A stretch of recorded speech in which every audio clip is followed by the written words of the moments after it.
Hello guys, स्वागत है मेरे नए वीडियो पे। आज हम एक नए ज़िले के बारे में बात करेंगे। आप लोग वीडियो देख रहे हैं भाई, चैनल को सपोर्ट नहीं कर रहे हैं। चैनल को सपोर्ट करें जिससे हमारा मनोबल बढ़ेगा। वीडियो को लाइक करें, चैनल को सब्सक्राइब करें। आज हम बात करेंगे एक मोटर प्रोटेक्शन रिले डिवाइस के बारे में, जो कि अपना MPD-152 की तरह ही होने वाला है। हम बात कर लेते हैं इसके फीचर्स के बारे में। तो इसमें जो हमें पहला फीचर मिलता है वो है ये एक डिन रेल माउंटिंग रिले है।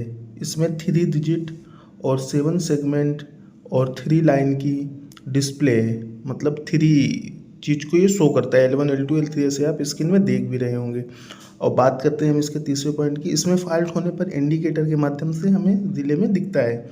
और बात करें इसके चौथे पॉइंट की, तो इसको हम ऑटो और मैनुअल दोनों टाइप से रीसेट कर सकते हैं।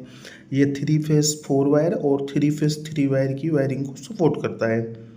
इसमें हम पैरामीटर सेलेक्ट कर सकते हैं, इनिटल टाइम डिले और फॉल्ट टिप टाइम को सेट कर सकते हैं अपने हिसाब से कि अपने को कितना सेट टाइम डिले रखना है, कितना इनिशियल टाइम रखना है।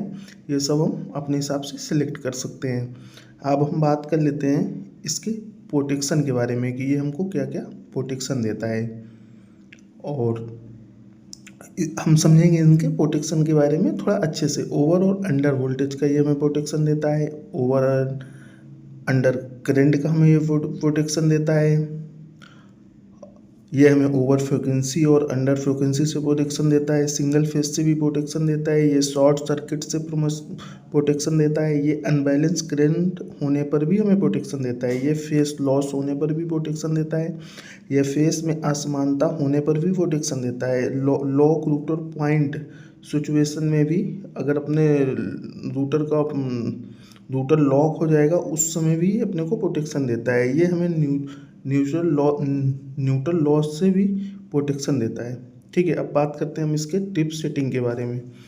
तो इसकी टिप सेटिंग जो है, पहला अंडर करंट को हम 0 से CTR तक सेलेक्ट कर सकते हैं। ओवर करंट को हम 0 से CTR तक सेलेक्ट कर सकते हैं। और अंडर वोल्टेज को 3 फेज 3 वायर पे हम 50 से लेके 520 वोल्ट तक सेलेक्ट कर सकते हैं। और 3 फेज को 4 वायर में 30 से 300 वोल्ट तक सेलेक्ट कर सकते हैं। और फिर इसका नंबर 4 हम बात करते हैं ओवर वोल्ट की। ओवर वोल्ट की हम 3 फेज 3 वायर में 50 से 550 वोल्ट तक सेलेक्ट कर सकते हैं। 3 फेज 4 वायर में हम इसको 30 से 330 वोल्ट तक सेलेक्ट कर सकते हैं। अब आप इसमें अपने मोटर के हिसाब से आपको जो नीड है वो सिलेक्ट कर लेंगे। नंबर 4, इसकी हम ओवर फ्रिक्वेंसी 65 एसजेट सेट कर सकते हैं और अंडर फ्रिक्वेंसी 45 एसजेट सेलेक्ट कर सकते हैं। और इसका हम शॉर्ट सर्किट 1 से लेके 9 स्केल तक सेट कर सकते हैं।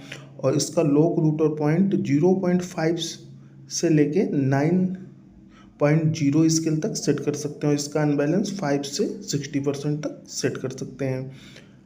ठीक है, अब हम बात कर लेते हैं इसके टाइम पैरामीटर के बारे में। तो इसका पावर ऑन डिलेड हम 0 से लेके 99 सेकेंड तक सेलेक्ट कर सकते हैं। इनिशियल टाइम डिले 0 से लेके 99 तक सेलेक्ट कर सकते हैं। और इसका ट्रिप डिले टाइम वोल्टेज का, करंट का, फ्रिक्वेंसी का, SSP का, अनबैलेंस का, सब हम 0 से लेके 999 सेकेंड तक सेलेक्ट कर सकते हैं। स्क्रोलिंग टाइम इसका 1 से 99 सेकेंड तक सेलेक्ट कर सकते हैं। और इसका रीसेट टाइम जो है वो हम 0 टू 99 सेकेंड तक सेलेक्ट कर सकते हैं। ये सब पैरामीटर आप अपने हिसाब से मोटर की नेम प्लेट से आप देख लेना और उस हिसाब से सेलेक्ट कर लेना। अब हम बात कर लेते हैं इसमें पासवर्ड की। इसमें 4 तरीके के पासवर्ड यूज होते हैं, एक 19, एक 29, 39, 59। अब हम बात कर लेते हैं पासवर्ड 19 के बारे में। तो पासवर्ड 19 में हम कौन कौन से पैरामीटर सेट करेंगे, ये सब चीज़ अभी हम जानेंगे। पहला नंबर हम इसमें पावर ऑन टाइम सेट कर सकते हैं। दूसरा नंबर इसमें हम इनिशियल टाइम डिले सेट कर सकते हैं। और तीसरा नंबर अंडर करंट इनेबल और डिसेबल कर सकते हैं। अगर हम इसको इनेबल कर रहे हैं तो उसको अपने को उसका वैल्यू डालना होगा और डिले टाइम डालना होगा। 4 नंबर हम ओवर करंट सेलेक्ट कर सकते हैं। और ओवर करंट अगर हम इनेबल कर रहे हैं, इनेबल डिसेबल भी मिलेगा, अगर दोनों पॉइंट है। अगर आप इनेबल कर रहे हैं तो वैल्यू, और वैल्यू या ट्रिपल में एक चीज़ को सिलेक्ट करना होगा। आप अगर वैल्यू को सिलेक्ट करते हैं तो आपको कर्व सिलेक्ट करना होगा, ट्रिपल सिलेक्ट करते हैं तो टाइम सिलेक्ट करना होगा। अगर आप टाइम सिलेक्ट कर रहे हैं तो डिले टाइम, और कर्व सिलेक्ट कर रहे हैं तो कर्व वैल्यू सिलेक्ट करना होगा। ओवर वोल्टेज नंबर 5, इसमें हमें इनेबल और डिसेबल का फंक्शन मिल जाएगा और इसमें हम वैल्यू सेट करेंगे और वैल्यू सेट करने के बाद हम इसका डिले टाइम भी सेट करेंगे। कुछ इस प्रकार से हम इसमें अंडर 19 में करेंगे। इसका पॉइंट नंबर 6 अंडर वोल्टेज, इसमें इनेबल और डिसेबल का हमें फंक्शन मिल जाएगा। इसमें हम इसको इनेबल करेंगे तो इसकी वैल्यू और डिले टाइम हमको डालना होगा। नंबर 7 हमको अंडर फ्रिक्वेंसी का इसमें फंक्शन मिल जाएगा। इसको भी हम इनेबल और डिसेबल कर सकते हैं। अगर हम इसको इनेबल कर रहे हैं तो वैल्यू और डिले टाइम हमको इसमें डालना होगा। और इसमें 8वां नंबर हमको ओवर फ्रिक्वेंसी का मिल जाएगा, जिसको हम इनेबल और डिसेबल कर सकते हैं। और अब हम बात कर लेते हैं पासवर्ड 29 के बारे में। सिंगल फेस प्रिवेंटर नंबर 1, इसको हम इनेबल और डिसेबल कर सकते हैं। अगर इनेबल करते हैं तो ट्रिपॉन अपने को सेट करना पड़ेगा। ट्रिपॉन में भी हम वोल्टेज में कि करंट में, ये दोनों में एक सेलेक्ट करना होगा और उसका टाइम डालना होगा। शॉर्ट सर्किट भी हम सेलेक्ट कर सकते हैं, इसमें इनेबल और डिसेबल दोनों मिल जाएगा। अगर इसको इनेबल करते हैं तो स्केल सेट करना पड़ेगा। रूटर पॉइंट मिल जाएगा, इसमें इनेबल डिसेबल दोनों मिल जाएगा और इसमें स्केल सेट करना पड़ेगा। अनबैलेंस 4 नंबर में आपको इनेबल और डिसेबल मिल जाएगा। इसमें आपको परसेंटेज और डिले टाइम सेट करना पड़ेगा। नंबर 5 फेस लॉस, तो आप इसको इनेबल और डिसेबल कर सकते हैं। नंबर 6 इसका फेस सीक्वेंस है, आप इसको इनेबल और डिसेबल कर सकते हैं। और अब हम बात कर लेते हैं नेक्स्ट पासवर्ड के बारे में, 39 के बारे में। 39 में हमको एक ही कमांड डालना है, CT रेशियो, कि हम 3 फेस 3 वायर में चला रहे हैं कि 3 फेस 4 वायर में रिले को ऑपरेट करा रहे हैं, अपने को कमांड डालना है।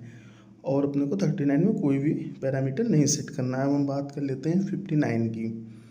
59 में हमको डिस्प्ले मोड सेलेक्ट करना है कि हमको डिस्प्ले कैसे चलाना है, होल्ड की स्क्रॉल में। अगर आप स्क्रॉल में चला रहे हैं तो आपको स्क्रॉलिंग टाइम डालना पड़ेगा कि मतलब डिस्प्ले कितने टाइम में स्क्रॉल हो।